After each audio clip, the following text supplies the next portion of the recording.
ஆண்டவர் இயேசு கிறிஸ்துவுக்குள் எனக்கு அருமையானவர்களே, நம் ஆண்டவர் இயேசு கிறிஸ்துவ நாமத்தினால் உங்கள் அனைவரையும் வாழ்த்தி வரவேற்கிறேன். பிரியமானவர்களே, நீங்கள் கடவுளுடைய நியமங்களையும் கட்டளைகளையும் கடைபிடித்து வாழ்வீர்களானால் நீங்கள் கேட்பதை அனைத்தையும் கொடுக்க கடவுள் காத்து கொண்டிருக்கிறார். கிறிஸ்து இயேசுவில் மிகவும் பிரியமானவர்களே, தவக்காலத்தினுடைய 4வது வாரத்தில் வருகின்ற வியாழக்கிழமை நாம் இன்று இருக்கிறோம். இன்றைய வாசக சிந்தனையாக நமக்கு கொடுக்கப்பட்டிருக்கின்ற வாசகம் முதல் வாசகமாக விடுதலை பயண நூலிலிருந்து நமக்கு செய்தியில் கொடுக்கப்பட்டிருக்கிறது.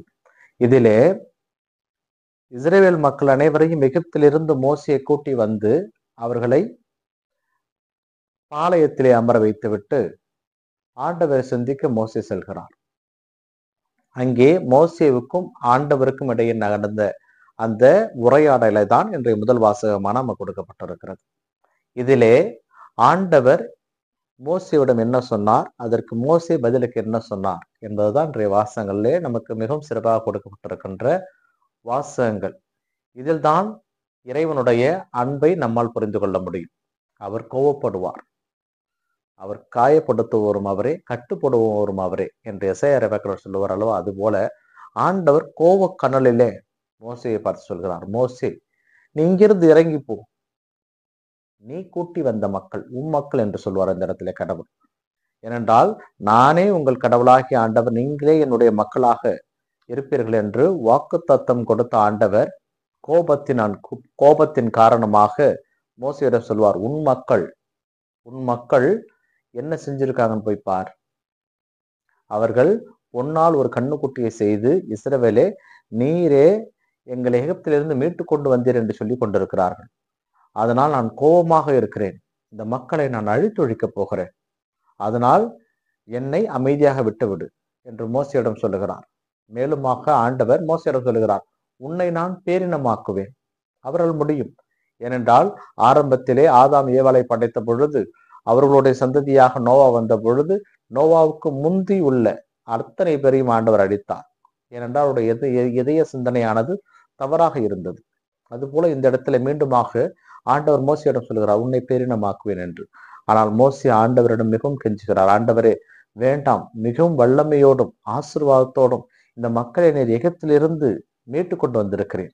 ஆனால் நீர் ஏதாவது இந்த மக்களை செய்தீர்கள் என்றால் எகிப்தியர் என்ன பேசுவார்கள் பார், அந்த வல்ல இறைவன் இவர்களை அந்த மலைகளிலும் அந்த பாலைவனத்திலும் கொண்டு கூப்பிட்டு சென்றிருக்கிறார் என்று பழி சொல்லுக்கு ஏன் இடம் கொடுப்பானே, அவர்களை மன்னித்து விடுங்கள் என்று மோசே அவர்களுக்காக பரிந்து பேசுகிறார்.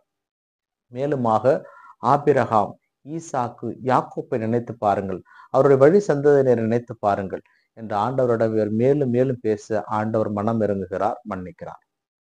பிரியமானவர்களே, நாமும் நம்முடைய பாவங்களை ஆண்டவரிடம் மீண்டும் மீண்டுமாக அறிக்கையிட்டு அதற்காக மனம் மருந்துகின்ற பொழுது மன்னிக்கின்ற கடவுளாக நம் கடவுள் இருப்பார் என்பதை இந்த முதல் வாசகம் நமக்கு தெளிவுபடுத்துகிறது. இந்த நற்செய்தி வாசகத்திலே நம் ஆண்டவர் இயேசு கிறிஸ்து மக்களை பரிசேயர்கள் சதுசேயர்கள் இவர்களை பார்த்து கூறுகின்ற வார்த்தை தான், தந்தை என்னை அனுப்பி இருக்கிறார், தந்தை ஏற்றுக்கொள்வோர் என்னை ஏற்றுக்கொள்வார்கள். உங்களுக்கு சான்று தேவையா? யோவான் அறிவித்த சான்றே போதும். ஆனால் அந்த யோவானுடைய ஒளியிலே நீங்கள் சிறிது காலம்தான் இருக்கலாம். ஏனென்றால் அவரை நீங்கள் ஏற்றுக்கொள்ளவில்லை. அவர் தரும் சான்றை விட என் தந்தை கொடுத்த சான்று இன்னும் அதிகமானது. ஆனால் என் தந்தையினுடைய குரலை நீங்கள் கேட்டதும் இல்லை, பார்த்ததும் கிடையாது. ஆனால் நீங்கள் விவிலியம் படிக்கிறீர்களே, துருவி ஆராயிருக்கிறீர்களே, அந்த விவிலியத்திலும் என்னை பற்றி சொல்லி இருக்கிறது. உங்களுக்கு இவர்தான் பெரியவர் என்று நம்புகின்ற அந்த மோசேவும் என்னை பற்றி கூறியிருக்கிறார். ஆனால் இறுதி நாள் வருகின்ற பொழுது, எனக்கு எதிராக நீங்கள் இருக்கின்ற பொழுது நான் உங்களுக்காக எதையும் செய்ய முடியாது. ஏனென்றால் உங்களை குறித்து நீங்கள் நம்பி இருக்கின்ற மோசேவே உங்களுக்கு எதிராக பேசுவார் என்ற செய்தியை இங்கே இயேசு கிறிஸ்து சொல்ல வருகிறார். இங்கே இயேசு கிறிஸ்து நம்மிடமிருந்து எதிர்பார்ப்பது, தந்தையை ஏற்றுக்கொள்பவன் என்னை ஏற்றுக்கொள்வான்.